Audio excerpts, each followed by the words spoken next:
Okay, so the other Pilates principle that I wanted to talk about is head and cervical placement. So your cervical spine is up into your neck, all right? And it's somewhere that a lot of times in classes, people get a lot of tension and stress building up. It's where we tend to be putting too much pressure if we're not quite in the right position, but also breathing can affect it as well. So it links together with the other video that we talked about with the Pilates breathing. Also, yeah, if you're not breathing, then that's gonna cause some problems for you. So with the head and cervical placement, what we're looking for, as silly as it may sound, is to keep your head above your shoulders. So when you're sat down, for instance, we want to be, again, trying to find that nice neutral position, keeping the rib cage down, and we want to have the head directly above your shoulders. So the shoulders should be back and down, and your head should be here. Every time that we're starting to lean forwards and we're slouching down, you're putting a lot more pressure onto the back of the neck and into your shoulders here. And that is where we want to try and avoid in order to be able to have a nice head placement. All right, now the other part that it relates to with Pilates is a couple of things. One is where we are down on the floor and we're lifting up off of the ground. A lot of times you'll see people, if you're doing any kind of ab curl exercise where you're lifting off the ground, people will do this kind of thing and they'll start using their hands because they're trying to take away the pressure off of the neck. But a lot of times it's because A, they're not breathing properly, B, is that they're not using their core properly to curl up, but also C, then it's the head placement as well. So when we're going into an ab curl here, we want to try and find that nice neutral position because our feet are on the ground. Again, looking into the ribcage placement, pelvic placement and things from the other videos, we're looking to try and have shoulders back and down.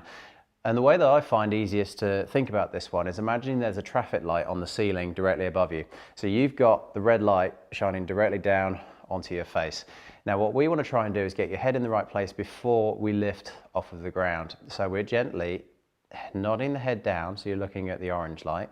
Then you're going to look at the green light, so then you're in a nice slight tilt forward through the head, and then keeping that tummy nice and switched on, we take a big deep breath in, and then let's breathe out and gently lift up. Okay, so you're hovering the arms, the shoulders are back and down, and you're keeping a nice relaxed neck position here. Okay, deep breath in, and then let's breathe out as we gently relax you back and down. If you find you've got a bit of tension on the neck when you're on the floor here, you can use a little pad or a block underneath your head here just to elevate you up a little bit. If you're too far up sort of this way when you're laid down, that's absolutely fine. You can use that as well. As long as you're not doing any kind of bridging work with the pad underneath your head there. If you're doing that, make sure you take the block away. But that is a really nice way then to try and keep the neck relaxed. Okay, so again, remember we're looking to tilt the chin down, look to that green light, keep the shoulders back and down, and then gently curl up, lengthening from the top of the head, shoulders are back and down, deep breath in, breathe it out as we gently relax back down. And a similar sort of thing for when you're coming down onto your front as well.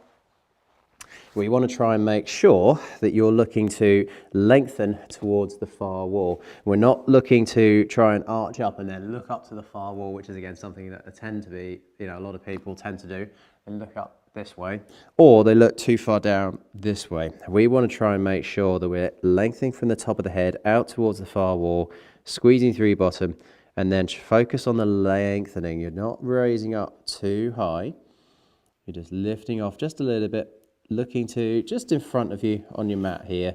Big deep breath in, and then breathe out as we gently come back down. So what we're trying to work on in any of the exercises is the muscles that are designed to be doing the work. So muscles around the core, muscles in through the upper back and in the shoulders, but taking away the pressure and the tension from the neck. So you're not ever shrugging the shoulders up. Let's try and take that tension away and keep going with that breathing as well.